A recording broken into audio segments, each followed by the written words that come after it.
And we're back again with Bob Woodward of the Washington Post, the assistant managing editor of Time Magazine, Rana Foroohar, the chief Washington correspondent for the New York Times, David Sanger, and CBS News political director John Dickerson. Boy, you don't have much of a title compared to these other people. Well, I'm hoping to get something out of Rome in the next couple of weeks. More than a coffee cup. Right. Does anybody here think that the Catholic Church could do better? I'm not saying for Pope, but if they were looking for somebody to make their case, could they find a better spokesman than Cardinal Timothy Dolan? No, they could not. I wonder if he has a chance. I don't think they're going to pick an American Pope. That's almost a certainty. But there's a kind of reasonableness and, hey, we're listening, we're talking.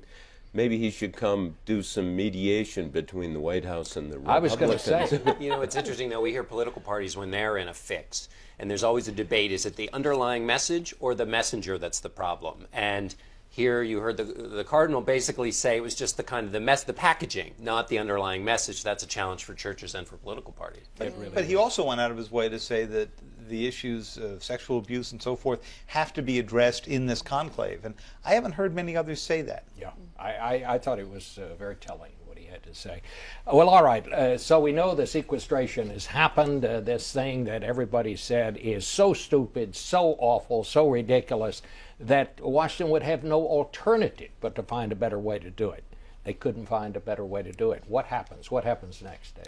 Well, I think the most remarkable thing is what's changed in the past 18 months. As you said, everybody concluded that this was such a meat cleaver way to cut the budget that it would never be allowed to happen. And what happened as soon as it was going on? Not only did it happen, but Congress left town in the days beforehand. So there's been no sense of crisis here. And I think actually the absence of a sense of crisis is in some ways the news of what's going on. That you saw President Obama make, I think, a fairly serious miscalculation.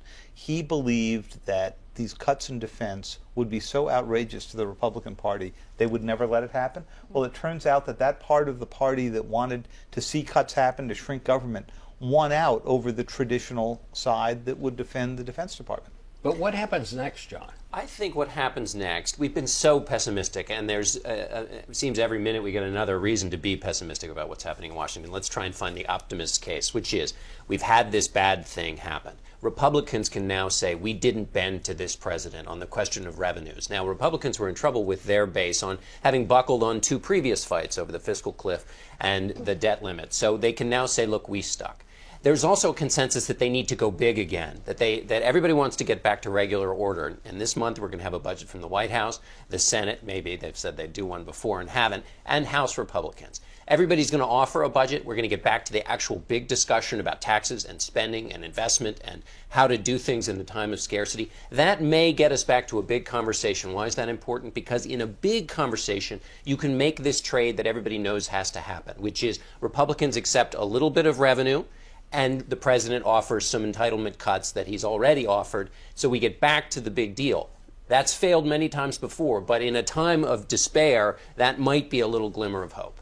Rana, you're our economics person here at the table today. How bad is the impact of this going to be on the economy? Well, most economists say it's going to shave about 0.5 percentage point off of growth. And what that means is that the recovery, which might be more robust at this point, is probably not going to feel that way. We're going to be in a 2% growth economy, which is basically where we've been for the last couple of years.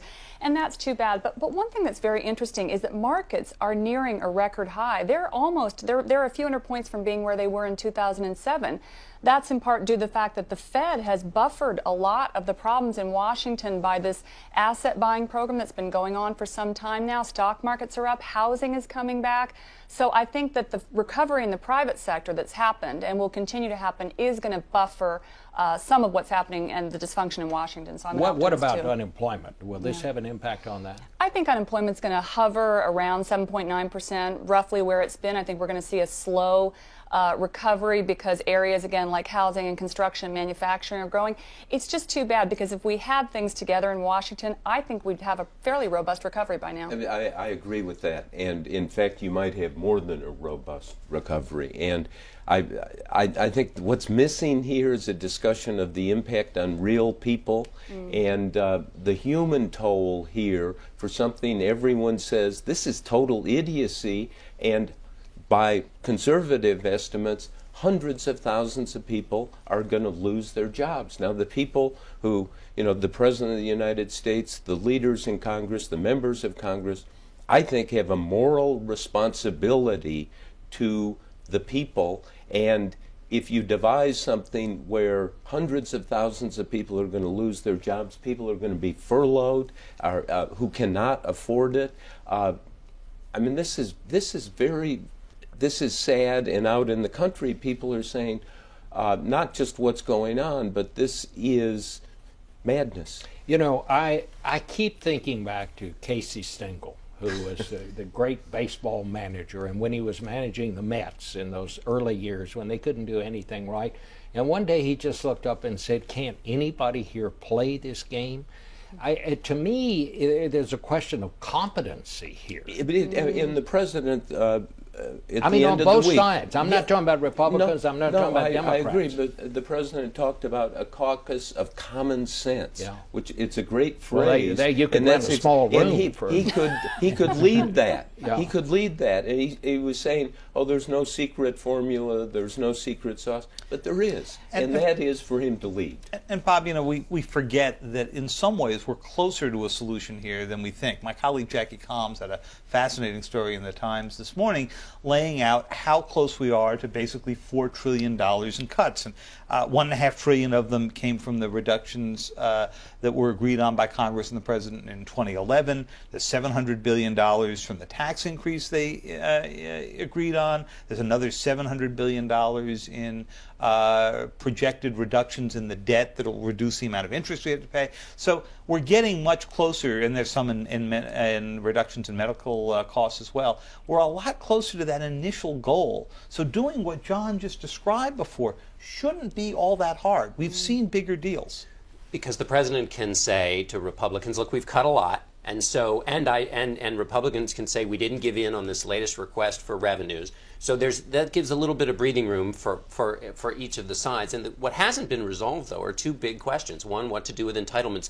All of this cutting that's going on is just not the main thing. The main thing is the increasing costs of Medicare and Medicaid. And adults have to get together on that, because if you look at the polling, basically the country doesn't want politicians to mess with entitlements, Republicans or Democrats. The only way they are going to solve that big problem is if they come together. And the other thing is growth. How does the government either get out of the way or help economic growth? Those are the two main important conversations that can't even begin to happen unless we get to this, back to the big deal, back to the big conversation where everybody can run Congress the way it's supposed to be run, go back to what they call regular order, so that these can get worked out in a non-crisis atmosphere, and that's the hope now. One thing that it's important to remember, too, is looking at this in a global context, we're actually back where we were in August of 2011. We benefited from the fact that everybody else was doing worse than we were. Europe was in crisis. Europe's back in crisis. China is growing much more slowly than it used to be. So we're still the prettiest house on the ugly block that is the global economy, and that's an opportunity, if Washington would just seize it, to really spur growth. But what do people out there hear?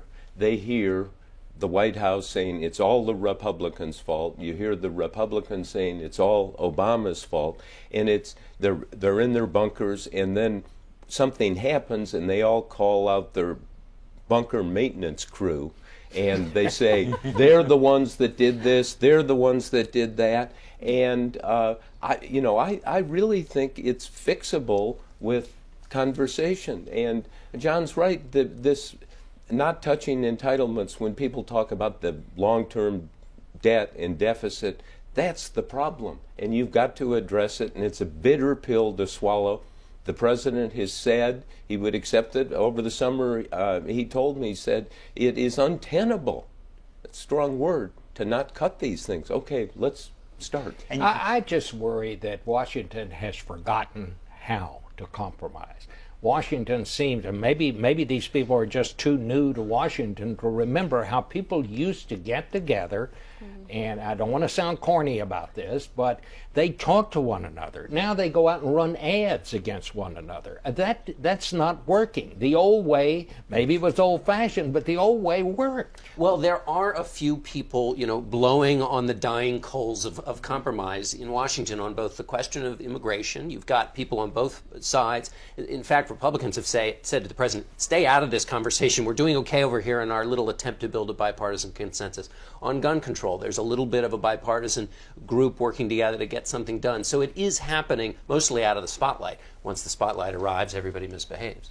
You know, the place to look for this is just where Bob said in Medicaid, Social Security, and also in defense. I'm a big believer in the Willie Sutton rule. You rob banks because that's where the money is. Okay, so our total national security budget has basically doubled since 9/11. There's almost no one you talk to in the senior levels of the military who won't tell you that there are big cuts you can do there if you do them smartly, and certainly they are not done smartly in this. But, you know, you want more money in cyber, you want more money in drones. There are now more drone pilots being trained by the United States than there are pilots for human-based planes, more in special forces, and a real discussion about which old Cold War systems we no longer need.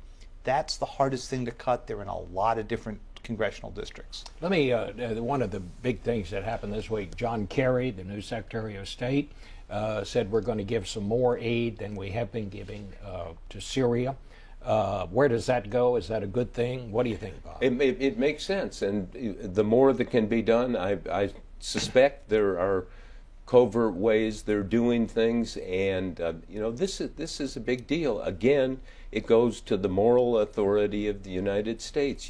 I mean, tens of thousands of people killed. You got to do something. You've got to do the maximum. The president's committed to not putting troops on the ground. That's probably quite smart. One other question. I'm not even going to make a question. I'm just going to say two names: Dennis Rodman and Kim Jong-un, the head of North Korea. It's been a great scene. My favorite part about this, Bob, is that President Obama sent at least one and maybe two secret missions of State Department and NSC officials and so forth to Pyongyang. They never even got an audience with anybody other than mid-level functionaries in North Korea. Dennis Rodman shows up and he's laughing with Kim Jong-un and watching basketball together. And as somebody said to me yesterday, maybe they should have just given him the nuclearization brief and just hand it off. It would be interesting to see Dennis Rodman as a nuclear negotiator, don't you think? Well, I mean, you know, we had ping-pong diplomacy back there. This is finally oddball was a poor oddball diplomacy. But that's serious. I mean, we better worry about North Korea. David knows about this. I mean, they have the bomb, and it is a regime that you can't really figure out. And Bob's right. For all of the jokes about how strange the country is, and I was there 20 years ago, and it's pretty strange, the fact of the matter is they've now conducted a third nuclear test. Yes, they We have. are still living in the fiction that they're not a nuclear power. They are now a nuclear power, and the United States just doesn't want to admit to it. And they don't want it to admit to it for a good reason, which is that the North Koreans want to be treated like Pakistan, that we basically admit they've got the weapon and move on. All right. Well, thanks to all of you. I'm not sure we solved any problems here, but we started down the road. We'll be back in a minute with our Face the Nation flashback.